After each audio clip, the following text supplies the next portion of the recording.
বিসমিল্লাহির রহমানির রহিম। প্রিয় দর্শক, রমাদান হলো দান সদকার মাস। আমরা অনেকেই রমাদানে জাকাত আদায় করে থাকি। জাকাত আদায় করতে গিয়ে আমরা অনেক সময় একটা দ্বিধাদ্বন্দ্বের মধ্যে থাকি যে আত্মীয় স্বজনদেরকে জাকাত দেওয়া যাবে কিনা। কারণ আমাদের প্রত্যেকেরই প্রায় কিছু আত্মীয় স্বজন থাকে যারা অসহায়, গরিব।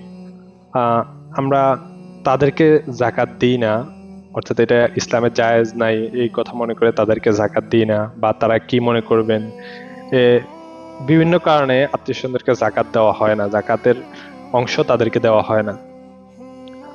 অথচ অনেক ক্ষেত্রে সাধারণ দরিদ্রদেরকে দান করার চেয়ে আত্মীয় স্বজনদেরকে দান করা বেটার, এবং এটা অনেক ফজিলতপূর্ণ। হাদিসে এসেছে রাসূল সাল্লাল্লাহু আলাইহি ওয়াসাল্লাম বলেছেন, লাহা আজরানে, আজরুল করাবাতি ওয়া আজরুস সাদাকাতি। অর্থাৎ কেউ যদি আত্মীয় স্বজনদেরকে দান করে তাহলে সে দুটো সওয়াব পাবে, একটা হলো সাদাকার সওয়াব, আর একটা হলো অতিরিক্ত সে যে আত্মীয়তার কারণে দান করেছে এই আত্মীয়তার সওয়াব। সুতরাং আত্মীয় স্বজনদেরকে দান করা যাবে যদি তারা জাকাতের উপযুক্ত হয়। তবে এই ক্ষেত্রে ইসলামের কিছু মূলনীতি রয়েছে, ফিকহের কিতাবগুলোতে উল্লেখ করা হয়েছে, ওয়ালা ইয়াদফাউ ইলা মান তালজামুহু নাফাকাতুহু।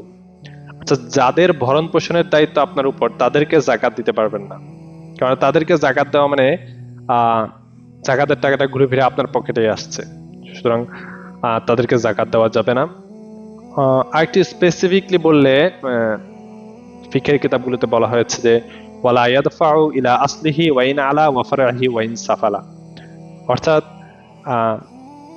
কোন ব্যক্তি তার ঊর্ধ্বতন বংশধরদেরকে জাকাত দিতে পারবে না। ঊর্ধ্বতন বংশধর যেমন বাবা মা, দাদা দাদি, নানা নানি, এদেরকে জাকাত দেওয়া যাবে না। এভাবে অধস্তন বংশধর যারা রয়েছেন, যেমন ছেলে মেয়ে, নাতি নাতনি, এভাবে যারা রয়েছেন তাদেরকে জাকাত দেওয়া যাবে না। আর স্বামী স্ত্রীকে জাকাত দিতে পারবে না, কেননা স্ত্রীর ভরণ পোষণের দায়িত্ব স্বামীর উপর। সুতরাং এই কয়েক প্রকারের আত্মীয় স্বজন ব্যতীত বাকি সকল আত্মীয় স্বজনদেরকে জাকাত দেওয়া যাবে যদি তারা জাকাত গ্রহণের উপযুক্ত হয়।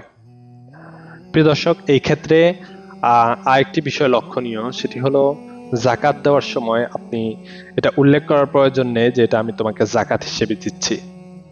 কেননা অনেকে হয়তো মনে কষ্ট পেতে পারেন যে আমাকে জাকাত দিচ্ছে, সুতরাং এটা উল্লেখ করার প্রয়োজন নেই। যদি আপনি অন্তরের মধ্যে রাখেন যে আমি এজ এ জাকাত এটা দিচ্ছি, তাহলে আপনার জাকাত ইনশাআল্লাহ আদায় হয়ে যাবে। জাযাকুমুল্লাহু খায়রান। আসসালামু আলাইকুম ওয়া রাহমাতুল্লাহি ওয়া বারাকাতুহু।